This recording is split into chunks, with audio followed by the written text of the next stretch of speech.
ગુરુ પૂર્ણિમાના પાવન પર્વે પોરબંદરના એસટી રોડ પર આવેલા નવા જલારામ મંદિરે વહેલી સવારથી જ ભક્તોની ભારે ભીડ જોવા મળી હતી.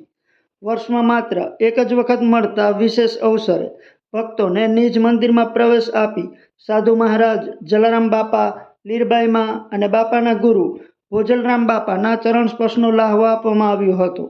ચરણ સ્પર્શ માટે પોરબંદર શહેર ઉપરાંત આસપાસના ગ્રામ્ય વિસ્તારોમાંથી ભક્તો ઉમટી પડ્યા હતા. આ તરફ ટ્રસ્ટ દ્વારા નિજ મંદિરનો સુંદર શણગાર કરી જાણે નેસડાનું આબેહૂબ વાતાવરણ ઊભું કરવામાં આવ્યું હતું, જે ભક્તો માટે ખાસ આકર્ષણનું કેન્દ્ર બન્યું હતું. સવારે મહિલા મંડળ દ્વારા ધ્વજાજી મનોરથ યોજાયો હતો, જ્યારે દર્શનાર્થે આવતા ભક્તો માટે ટ્રસ્ટ દ્વારા જલારામ બાપાની ખીચડીના પ્રસાદના પેકેટ તેમજ ફરાળ પ્રસાદની સુંદર વ્યવસ્થા કરવામાં આવી હતી.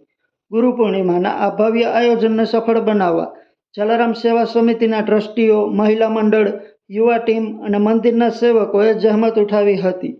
સમગ્ર મંદિર પરિસર જય જલારામના નાદથી ગુંજી ઉઠ્યું હતું.